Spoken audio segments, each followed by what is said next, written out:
Asem yidiko, asem yidika. Asem yidiko, asem yidika. Hinna beka. Akwesi insia. Commander 6. Kano seni etie. Yebo bi ache. Mama kwaba. Nyame adom ye ho ye, ye yidisa wo nso ho ye. Ye kano seni etie. Kontompo nada enim. Ye de nyame suro nipa ho do. Oman Ghana kanko ye yompuntuo. Ene chichire oman Ghana. Medidi akwesi nsia. Asemi di kabre ena Asem. Ba quickly, mo adwuma ba ko bia e beti e de every wonum. Chopa. Ye ti e de efro na ye de akode ama adwumaku a eye affected e was Asem. Amafo e beka ya on the 25th of July, afimu ene gina abeka se adwumaku ya ye friend no Mompe Ventures ye watakrade watoye mantemu. As a result of Auditor General's report 2021 ye ba bonte be gina kan wasem no HM se na adwumaku ne de ka aban etoka 15 million Ghana cedis. Ha ya ne gina ne kan ye se Auditor General's report e ba ni kirem se adwumaku ne de Ghana aban etoka 15 million Ghana cedis. Yewi adwumadie no enna adwumaku no mpanfo twen ya adwini si so se as of the time Auditor General's report by any time na year broadcasting Auditor General's report no na adwumaku no enne aban ka 1 peswa 1 peswa mpo na adwumaku no enne abanka ye osa giare ena ejinima aban no na adwumaku efe no Mompe Ventures ye watakrade in the western region ene Ghana abanka even 1 peswa. But we felt for Auditor General's report inti ne be wajuma but ye who said eba no na ntisa. So on behalf of Asem Dika team ye the chopper kese e call the Mompe Ventures so mo fan chain for that publication ye free Auditor General's report 2021 ya ye so bo ho dewro e wa Asem Dika so how be the average mekuno omofa e chain. And so this is a letter signed by our head of news and current affairs AC Ohine mameke kan send ya tre krata no e won mo say retraction and apology to Mompe Ventures by Asem Dika. Asem Dika would like to apologize to Mompe Ventures Takrade Western region whose name was the subject of our broadcast on Asem Dika on Badwam on July 25 2023 to the effect that Mompe Ventures owes tax to the tune of 15 million Ghana cedis based on the published Auditor General's report of 2021. The company's management and lawyers, Osu Ankoma, Akomensa, Jiba and Associate have served on us better particulars on the issue. They have drawn our attention that as at the time of publication, Mompe Ventures had no tax liabilities and therefore the publication was not factual. We deeply regret the error and unreservedly apologize to Mompe Ventures for any harm caused to the company's reputation. And so on behalf of our Asem Dika team, yepa edmukono acho. Ba osmosis say Asem Dika na ready a yema manfo ehunu. Asem yidiko, asem yidika. Asem yidiko, asem yidika. Hinna beka. Akwesi insia. Commander 6. Kano seni etie. Kano send ya tia efre nura ya no di komo de fa street light ya nya adwuma ho na so Ghana for etwia ho ka eno etwa controversy ya abeto the Minister for Energy and the Greater Accra Regional Minister as to whose responsibility and they yet to fix maintain street light e wo Ghana hanom tie no abekire o se ya de bill brewa ya hweswe e ya obi bill electricity bill nti o hwa ase anu a street light and the board den no nam director assign ho da it is 3% of your bill ya utua no into payment of street light. It will share on no day say ya. The bill no a year 338 or 39 yeah. So the street light charge na a warning. Sana obia uchia electricity bill bia no odie no etie say ya na etie say prepaid o say postpaid o street light bill no e woso. Eti Ghana ni eye na sede a o say aban so ye na sede e de ma Ghana ni ene se ye tuaka for street light a o say street light ni ye adwuma. But no ye bisa questions na ya kokbu enkratabs ma me fanko Ministry of Energy kratom de babo until August 2021 na hwe ade e wa ha. So this Ministry of Energy street lighting in Ghana policy framework August 2011 fache me 2021 2011 rather. So this is it. So this is a policy direction for street lighting. Also, in order to achieve the policy objectives, the following policy actions shall be pursued. Ownership and responsibility for provision of street light.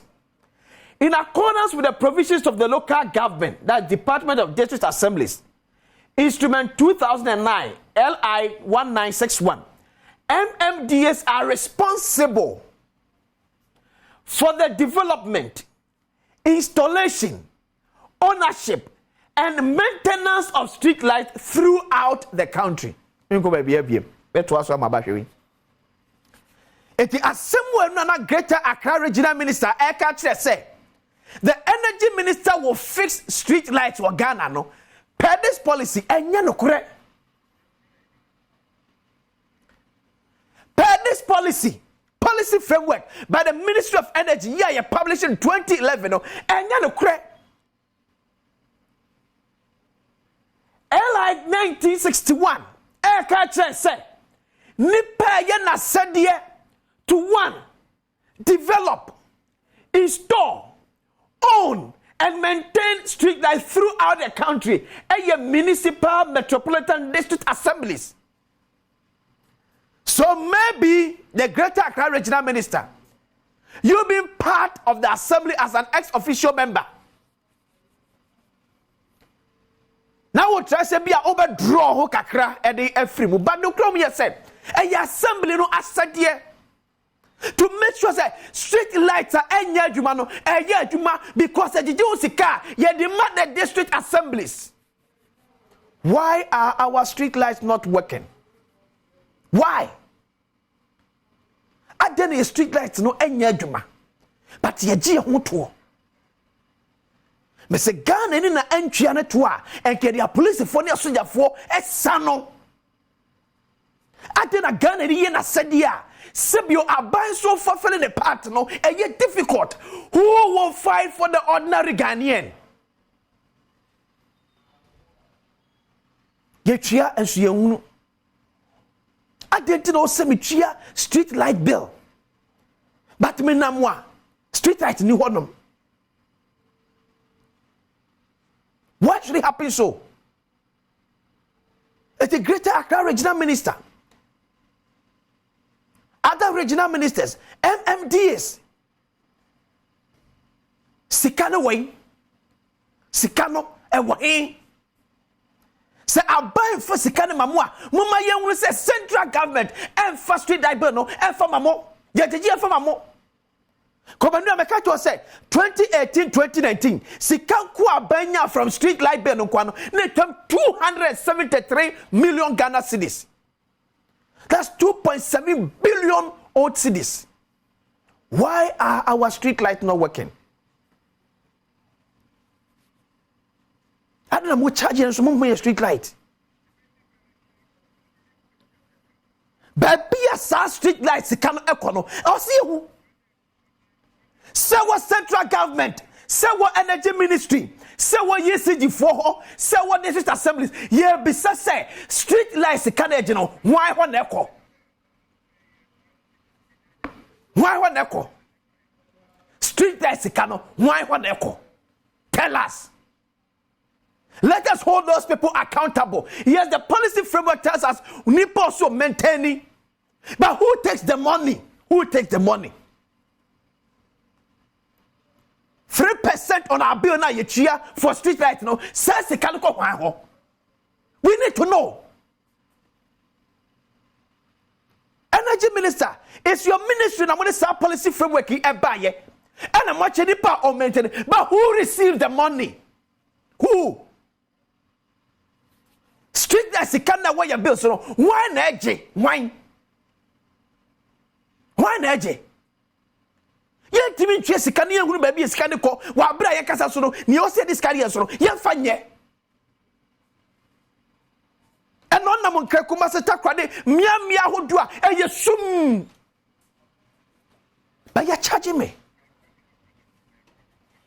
mam ko amaso na me ne pani o hwe kitawde Asem so de ma Electricity Company of Ghana ni komo William Boateng William mo acha no pai. Hello Willie Beto ka bako de Adom. Yada ya so a o hwe ana otie. Ghana for da wase. E free no ye de ye bomu aye bisa se. Yi sigi for some bre ye bila. Ye hunu bibi ye free no street light. That takes about 3% of our bill. Me pato se sika no ho ahọ neko. Ye pato me da see. Ye ta street light levy na o hwe act na check papa say me 30 years and I go 3% of energy charge. Yeah. Now street light levy and kasa na mrana hihye no. Etia light na esono. Illumination on say street light no. Infrastructure na ye so ko eten light na ye so. Okay. Infrastructure na kasa ni won see about city pools. I say concrete say ye daddy o na ye de map family ade nyina na ya lining up me aso nti bebia ewo Ghana ha se dio ewo kokasi no say ye crash bia ye be so light ye be tolor kwan so ne ananti afa wa na ya driver for bia no e street light it is infrastructure no e different from street light levy na ye come street light levy na ka kanya na e so no. Okay. Esa say me distribution company no me top power no enye free sabio en free abaho. Yeah. The tofi independent power producers ho and I say to for generating ho na emra no mai pure moka pure as na share sa emra na commercial side ni pure moka san kan ya no ye meter bo ho ana ahode ne buy electricity ho na ye distribute and na ye gi sika no it is a light ni bia na ko fast street light no as I say me account na me gi misika obi tia sa kan man it is a light na eso no ankasa eja fam na yeso no eno ho levy no e na ye tia no it is a sika no be gumu a say you tia your bills na ade ni na system na kasa calculate that formula of the 3% of power we tia ya ka na system na run na wa aggregate ni ho total sum no ti ofutu a ye di tum between ye ne Ministry of Energy or so. Na ya account na ya share ahin na se the mine the big light nek. Sa na mrani twe. Na first na Ghana yanko ye ni say na ya share brand. Na ye be ye 23 or 27 ceremonial treat. And na sa sika we di light nek. Okay. Yes say the piom the mo die. Nti sabe no kra ne say ebesi nek there be akwakoya account ni bia no aban ne boka e say odi bi ka omai because I so be bia no street light na ye twia no aban boka wo ho so utua street light na say ye account light na ye so no e see hu me a kanite yeah it ye the meter e bo light no ho akosi na meter na record amayen amount of light na consume street light na consume you baby why to be farm about to me here simple estimate this should be a easy operate no you drive call you who light from abobom no crowd so we say nya ni nyina na ya ban ne bo be ko bia na community residential association for na abom light dey boa obi wa na individual or the light na to lor kwan no so or the pin fear dia a security light is so tuaka Tamu sekwa no ye share da e ma ye nimbre the den on ho ye okay but we need ya be call side one. Okay. Yerim said the policy framework na eda ho no a ebo street light ho eba no e kire se yemfa meter embobo street light ho ni ehunu the amount of energy a street light no e consume aban street light ya bobo ne sa nete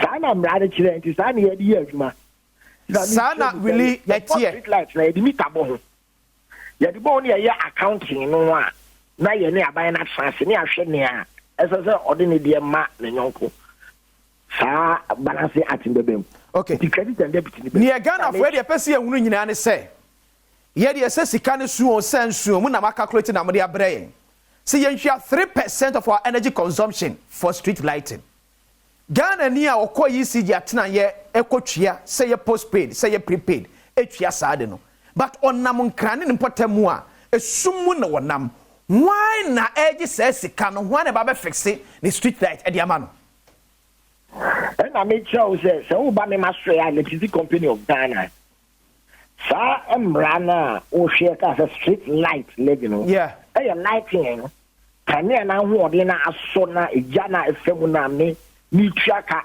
ama producers na produce power ama me no sa ehu sika na me meji infrastructure no enye me n'adwuma kana me so be say bi chimu eti govi really eti say mo tu amukọ mo ni aban ko meeting na mo foto ba akọ agi say sika wegum ekọche mo obi age ne de edikọ no mo da mo gi mo de na eno ano as to nipa o make sure say light ne ebeba no enya mo asem biem ya di sana mra ne kire say di mra e adwuma enye sika awaje me wa so me light say na wo so light wo fie no wo tua meka eti say ba really me tua wo ka for me light a wo so e no me light ne ma and I'm say light no emba enye madwuma de aso me sase me eti me ni machines ni fidi a me de me di street light enye madwuma nti den ka madwuma nti ese onya abote no onya picture ni yi mate wase nti ese de wo ofie a afa ne ma aka ne mama se wo prapra ofie na environment ni yepoto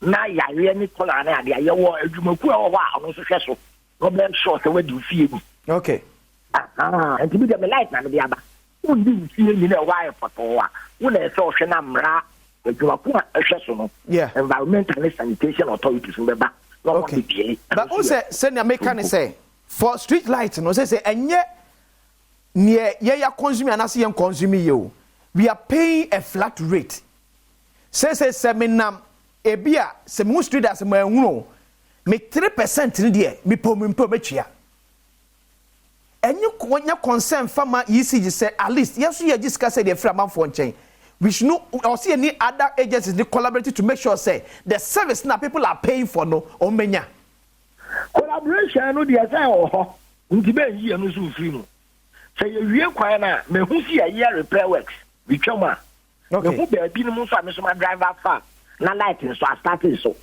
because you ma sa technical advice no you consult wie a electricity company of Ghana and the air sure say there's a transformer nearest transformer na dey be feed light no the light na okọ baby a ebia emma no has nothing to do with power na ejira so because every home na light wo okay they then answer it is a structure no and infrastructure na kasa ni adwuma na asay and editority a yo one ehwe so a omi bi enye the electricity company of Ghana it is one draw line here na one shana ya anti ase it no media woni me transfer ye negotiate William ya ye we wie assembly city side we wie the person the light tum the committee wa assembly ya kwa assembly meeting or rep ho okay technical advice is okay ya be pick one na mo ko bobo here be see electricity pole ni ade ya the transformer be see ho na like create na like you okay ya we see infrastructure no say dia and come a mandate to ni dia ni ade am de ba be yes ade but we bobby bia we na de kan atum they contribute to a meeting okay and I am a then so I'm running my own choir me buano and now yeah cases were corporate social responsibility because apply about ECG ya yako if I say I bought my street light am I know corporate social responsibility I dey access be ya dey boy your mind Philly no ni mo an waka no ya kan why are they say o de mo de na mo gi but baby ade aka ne ko de e be dia ma so be hu I say me ma committee or assembly ma go meeting wo baby municipal assembly ye ko transfer technical advice ama ma che nya me ya enka me mandate enu ano